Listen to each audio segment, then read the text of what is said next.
कहानी की शुरुआत में हम वेंसडे नाम की एक लड़की को देखते हैं। इसकी हरकतें और चॉइसेस के साथ साथ ये भी कोई आम बच्ची नहीं थी। वेंसडे स्कूल आकर जब अपने लॉकर को खोलती है तो उसे वहाँ उसका भाई बंधा हुआ मिलता है। वो उसे खोलकर जब उसके हाथों को पकड़ती है तो उसे कुछ विजन आने लगते हैं, जिसमें वो अपने भाई को वहाँ बंद करने वाले लड़कों को देखती है। वेंसडे वहाँ से उन लड़कों के पास जाती है जो पूल में स्विमिंग प्रैक्टिस कर रहे थे। वो वहाँ जाकर पूल में पिराना छोड़ देती है। सारे बच्चे तो निकल आते हैं, लेकिन एक पिराना एक बच्चे के गोटे को चबा जाता है। वेंसडे ने पहली बार ऐसा नहीं किया था। इससे पहले भी वो अपने हरकतों की वजह से कई स्कूलों से निकाली जा चुकी थी। इसीलिए वेंसडे के मॉम डैड उसे नेवरमोर एकेडमी लेकर जा रहे थे। उसके मॉम डैड की मुलाकात नेवरमोर एकेडमी में ही हुई थी, जहाँ वेंसडे के जैसे बहुत सारे आउटकास्ट के बच्चे पढ़ते थे, लेकिन वो वहाँ जाना नहीं चाहती थी। वेंसडे के मॉम और डैड एक दूसरे से बहुत प्यार करते थे और कभी भी कहीं भी चुम्मा चाटी शुरू कर देते थे। उसका परिवार एडम फैमिली के नाम से बहुत मशहूर था। इधर हम एक लड़के को देखते हैं जो नेवरमोर के जंगलों में ट्रैकिंग करने आया था। वो जंगल के अंदर जाकर चाय पीने लगता है और तभी कोई चीज उसके ऊपर हमला करती है और उसे मार देती है। वेंसडे और उसके मॉम डैड नेवरमोर एकेडमी के प्रिंसिपल के पास जाते हैं। प्रिंसिपल वेंसडे के मॉम और डैड के साथ उसी स्कूल में पढ़ा करती थी, क्योंकि नेवरमोर में बस आउटकास्ट ही पढ़ते थे। स्टोरी में आउटकास्ट प्रिंसिपल वेंसडे को उसके कमरे में लेकर जाती है, जहाँ उसकी रूममेट इनेड ने कमरे को बहुत ही कलरफुल बना रखा था, लेकिन वेंसडे को सिर्फ ब्लैक कलर ही पसंद था। इनेड उसके फेस के एक्सप्रेशन को देखकर पूछती है कि तुम ठीक तो हो ना, जिस पर वेंसडे के डैड कहते हैं ये जिंदा लाश की तरह ही दिखती है। इनेड वेंसडे को स्कूल घुमा रही थी, तभी वहाँ एजेक्स नाम का एक लड़का वेंसडे से उसका टिकटॉक आईडी मांग लेता है। तो वो कहती है मुझे सोशल मीडिया हड्डियों को सड़ा देने वाली बीमारी लगती है। वेंसडे के घर वाले वहाँ से जाने लगते हैं तो उसकी मॉम उससे कहती है कि अब तुम यहाँ से कभी भाग नहीं पाओगी, जिस पर वो कहती है मैं आपसे वादा करती हूँ मैं यहाँ से जल्द ही भाग जाऊंगी। फिर उसकी मॉम उसे एक लॉकेट गिफ्ट करती है और कहती है मैं तुम्हारी बातें दिल पर नहीं लेती। वहाँ से जाते वक्त उसके डैड वहाँ एक हाथ को छोड़ देते हैं जिसका नाम थिंग्स था। इधर शरीफ को नेवरमोर के जंगलों में टूरिस्ट के बॉडी पार्ट जंगल के अलग अलग हिस्सों में पड़ी मिलती है। ये पहली बार नहीं था, बीते कुछ दिनों में नेवरमोर के जंगलों में ये तीसरी बार हुआ था।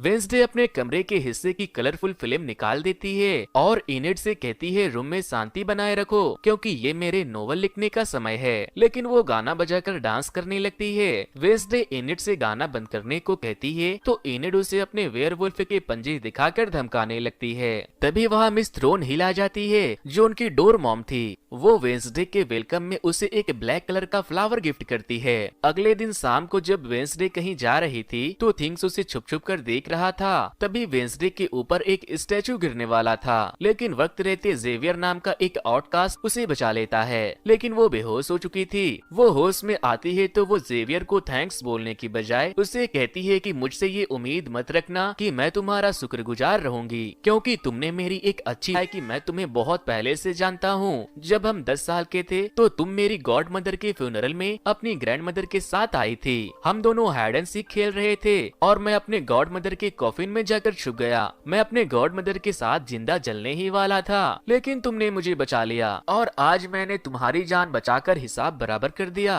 वेंसडे जब अपने रूम में वापस आती है तो उसे अपने बेड पर कुछ महसूस होता है। वो बेडशीट हटाकर थिंग्स को पकड़ लेती है। वो उससे पूछती है तुम यहाँ क्या कर रहे हो? तो वो कहता है मुझे तुम्हारे डैड ने तुम पर नजर रखने को कहा है। जिसके बाद वो उससे कहती है लेकिन अब तुम मेरे लिए काम करोगे, नहीं तो मैं तुम्हें हमेशा के लिए ड्रॉवर में बंद कर दूंगी। इसके बाद थिंग्स वेंसडे की यहाँ से बाहर निकलने में साथ देने का वादा करता है। अगले दिन प्रिंसिपल वेंसडे को एक थेरेपी सेशन के लिए लेकर जाती है, लेकिन रेस्ट रूम के बहाने वो थिंग्स की मदद से खिड़की को खोलकर वहाँ से भाग जाती है। भागते वक्त उसकी एक आदमी से टक्कर हो जाती है, जहाँ उसे एक विजन आता है जिससे उसे पता चल जाता है कि उस आदमी का एक्सीडेंट होने वाला है, लेकिन वो उसे कुछ नहीं बताती क्योंकि उसे खून खराबा बहुत पसंद था। वो वहाँ से एक रेस्टोरेंट में जाती है जहाँ उसकी मुलाकात टेलर नाम के एक लड़के से होती है। उसका कॉफी मशीन खराब हो गया था। वेंसडे उससे कहती है मैं तुम्हारे मशीन मशीन को ठीक कर सकती हूँ, लेकिन इसके बदले में मुझे बर्लिंगटन स्टेशन छोड़ना होगा।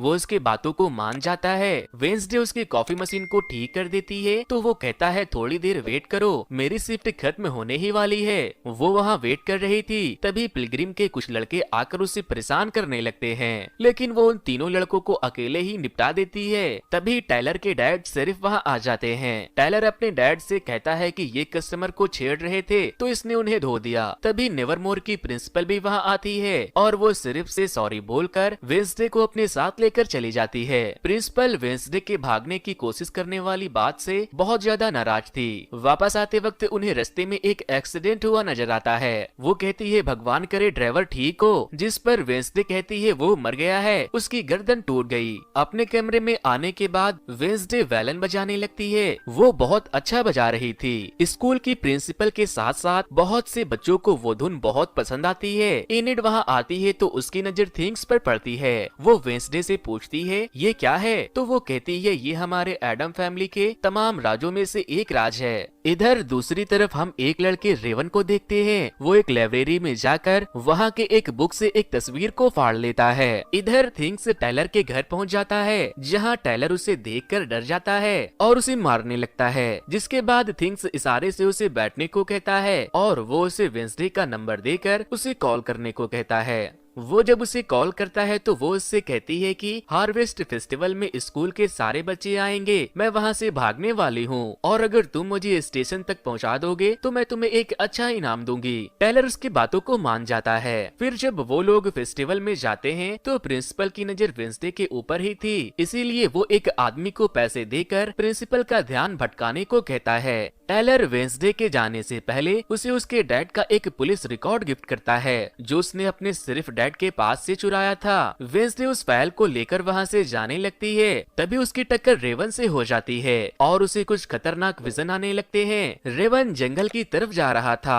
वो उसके पीछे भागती है और उससे कहती है रुक जाओ, तुम्हारे जान को खतरा है। लेकिन तभी वो उसे पेड़ पर अपने जादू से पकड़कर कहता है खतरा मुझे नहीं तुम्हें है और मैं तुमसे सबको बचा रहा हूँ। वो उसे बताता है कि उस दिन स्टैचू को तुम्हारे ऊपर मैंने ही गिराया था। फिर वो वेंसडे को एक तस्वीर दिखाता है और कहता है इस तस्वीर में तुम ही हो जिसे मेरी माँ ने 25 साल पहले बनाई थी, जब वो नेवरमोर में पढ़ा करती थी और उसने मरने से पहले मुझसे कहा था कि इस लड़की को मुझे रोकना होगा, नहीं तो वो नेवरमोर स्कूल के साथ साथ पूरी दुनिया को तबाह कर देगी। वो वेंसडे को मारने ही वाला था, तभी एक मॉन्स्टर आकर उसके ऊपर हमला करता है और उसे बहुत ही बेरहमी से मार देता है। जिसके बाद वेंसडे वहाँ से भागने का प्लान कैंसिल कर देती है। अब सीन शिफ्ट होती है तो हम वेंसडे को उसके रूम में देखते हैं। अब उसने वहाँ से भागने के प्लान को कैंसिल कर दिया था, क्योंकि अब उसके दिमाग में बहुत से सवाल थे, जैसे कि वो दुनिया के लिए खतरा कैसे है, एक मॉन्स्टर ने उसकी जान क्यों बचाई, और उसके डैड की पुलिस रिपोर्ट जिसमें उसके डैड के ऊपर एक मर्डर का इल्जाम था। Wednesday season 1 episode 2। अगले दिन सिर्फ स्कूल आते हैं, क्योंकि वेंसडे के सूचना के मुताबिक उन्हें वहाँ रेवन की डेड बॉडी नहीं मिली थी और न ही कोई निशान मिले थे।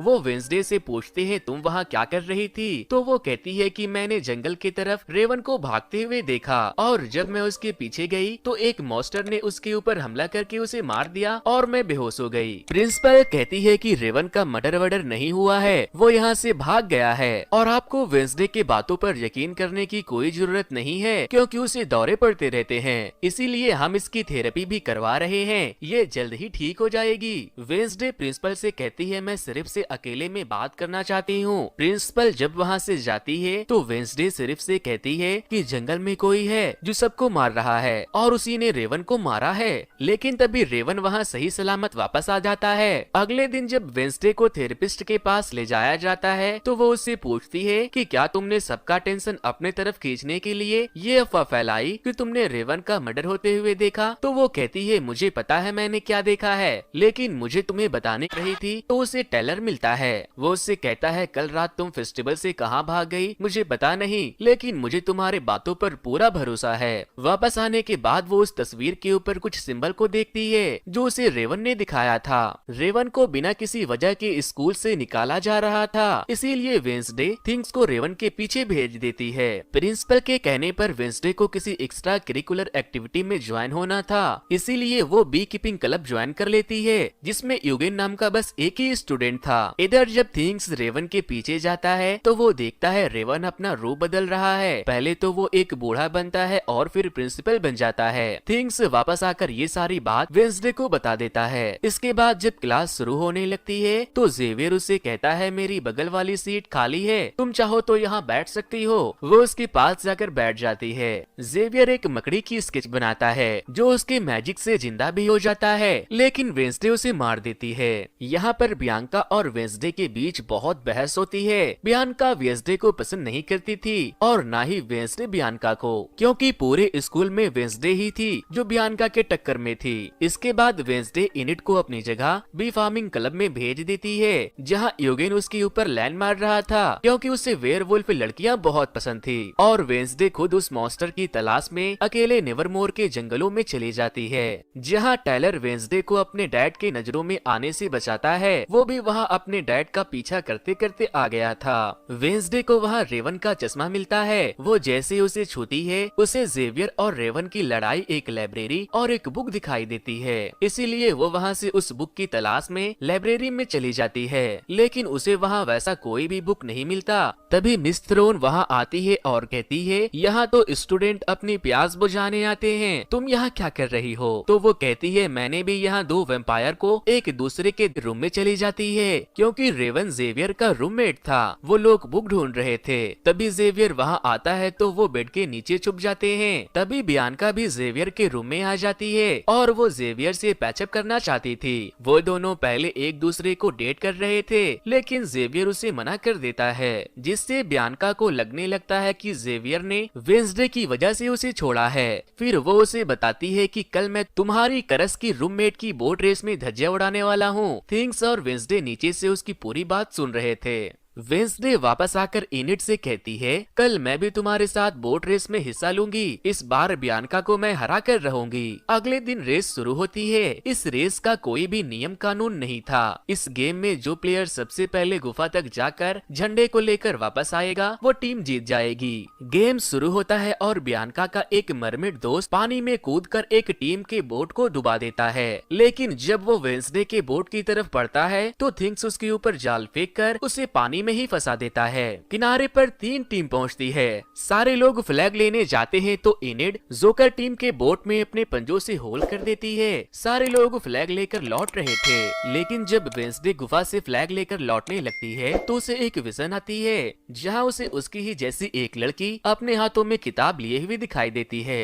होश में आने के बाद वो वापस से फ्लैग लेकर बोट पर चली जाती है। जोकर की नाव तो छेद होने की वजह से डूब जाती है और मरमेड वापस से वेंसडे के नाव के ऊपर हमला करता है, लेकिन थिंग्स पानी में जाकर मरमेड को एक जोरदार घूसा मारता है। इधर वेंसडे अपने नाव से भाले को निकालकर बियांका के नाव में होल करके उसे डुबा देती है और इनिट की टीम मैच जीत जाती है। 4 सालों में ये पहली बार हुआ था जब बियांका को किसी ने हराया था, इसीलिए आज वो गुस्से से आग बबूला हो रही थी। रात को वेंसडे एक स्टैचू के पास जाती है जिसके बुक के पीछे वही सिंबल था जिसे उसने अपने सपनों में देखा था। वो वहाँ स्टैचू के बुक के ऊपर लिखे पहेली को सुलझाती है तो वहाँ रास्ता बन जाता है और वो उसके अंदर चली जाती है, जहाँ उसके मॉम डैड के साथ साथ बहुत से सीक्रेट सोसाइटी के लोगों की तस्वीरें थी। उसे वहाँ वो बुक भी मिल जाता है, लेकिन वो बुक को लेकर आ ही वेंसडे सीजन 1 एपिसोड 3। वेंसडे को होश आता है तो कुछ लोगों ने उसे बंदी बनाया हुआ था। ये लोग सीक्रेट सोसाइटी के लोग थे जो यहाँ मास्क लगा कर आए थे, लेकिन उनके आवाज को सुनते ही वेंसडे उन्हें पहचान लेती है और कहती है तुम अपना मास्क हटा सकते हो छिछोरो। अब जब वेंसडे को उन लोगों के सीक्रेट सोसाइटी का पता चल गया था तो जेवियर उसे अपने क्लब को ज्वाइन करने को कहता है। बियांका उन लोगों को ऐसा करने से मना कर रही थी, लेकिन वेंसडे कहती है मुझे इस बकवास से क्लब में शामिल होने का कोई शौक नहीं है। इसी दौरान वो अपनी रस्सी को भी खोल चुकी थी। वो वहाँ से जाते जाते कहती है तुम छोटे बच्चे ठीक से किडनैप करना भी नहीं जानते। वापस आने के बाद वो उस बुक पर उस तस्वीर को लगाकर कंप्लीट करती है और बुक पढ़ने लगती है। अगले दिन प्रिंसिपल नेवरमोर के बच्चों बच्चों को एक प्रोजेक्ट देती है जिसमें उन्हें शहर पिलग्रिम वर्ल्ड के दुकानों में जाकर काम करना था। शहर पहुंचने के बाद वेंसडे जेवियर को वो बुक दिखाकर पूछती है कि क्या तुम इस बुक को पहचानते हो, तो वो कहता है इसे लेकर रेवन और मेरे बीच लड़ाई भी हुई थी। फिर जेवियर उसे कहता है इस बुक में जोसेफ क्रैक्स स्टोन के साथ तुम क्या कर रही हो, जबकि ये बुक तो 30 साल से भी पुरानी है। वेंसडे जेवियर से पूछती है कि तुम जोसेफ के बारे में और क्या क्या जानते हो, जिस पर वो कहता है कि अगर तुम्हें उसके बारे में ज्यादा कुछ जानना है तो तुम्हें जोसेफ मीटिंग हाउस जाना चाहिए। इधर दूसरी तरफ मेयर वहां आता है तो सिर्फ उससे कहता है जंगल में कुछ ऐसी चीज छुपी है जो सबकी जान ले रही है। सारे स्टूडेंट अलग अलग दुकानों में जाकर काम करने लगते हैं। एनिड और एजेक्स को एक साथ खिलौने की दुकान पर काम करने को मिला था, जहाँ वो उसके ऊपर लैंड मार रही थी। वो उसके हिंट को नहीं समझता तो वो फ्रस्ट्रेटेड होकर खुद ही हुकअप के लिए पूछ लेती है। वेंसडे एक वेटर बनी थी, लेकिन उसके एटीट्यूड को देखकर कोई भी उससे खाने की एक भी चीज नहीं लेता। इधर यूगेन बैठकर पेस्ट्री ठूस रहा था, तभी पिलग्रिम के बदमाश लड़के आकर उसे परेशान करने लगते हैं, जिसके बाद वेंसडे वहां आकर उन्हें अच्छा सबक सिखाती है। वो उसे अपने साथ अपने बुक वाले क्रैक्स स्टोन के बारे में जानने के लिए उसके मीटिंग हाउस में जाती है। उसे वहाँ क्रैक्स स्टोन की बहुत सारी चीजें और एक पेंटिंग दिखाई देती है। उस पेंटिंग में वो उस लड़की को बुक लिए हुए देखती है जिसे उसने गुफा के पास अपने विजन में देखा था। उसे वहाँ उस पेंटिंग वाली लड़की की बुक भी मिल जाती है, लेकिन वो बुक नकली थी। तभी वहाँ एक लेडी आती है तो वेंसडे उससे असली किताब के बारे में पूछती है, तो वो कहती है वो बुक चोरी हो गई है और ये ओरिजिनल मीटिंग हाउस नहीं है। इसके बाद वेंसडे टेलर से मिलने उसके कॉफी हाउस में जाती है और क्रैक्स के ओरिजिनल मीटिंग हाउस के बारे में पूछती है, तो वो उसे बता देता है। वो वहाँ से अकेले उस पुराने मीटिंग हाउस में चली जाती है। वहाँ एक आदमी उससे कहता है ये मेरी जगह है, निकलो यहाँ से। जिसके बाद थिंग्स उस आदमी के मुंह पर ही हमला कर देता है और वो कुछ नहीं मिलता तो वो वहाँ से जाने लगती है। लेकिन तभी उसे एक विजन आता है जहाँ क्रैक्स स्टोन एडम नाम की एक लड़की को चुड़ैल साबित करके उसे मीटिंग हाउस में बंद कर देता है, जहाँ पहले से और भी लोग बंधे थे। जो सब क्रैक्स स्टोन उन लोगों को शैतान समझता था क्योंकि ये सारे आउटकास्ट के लोग थे।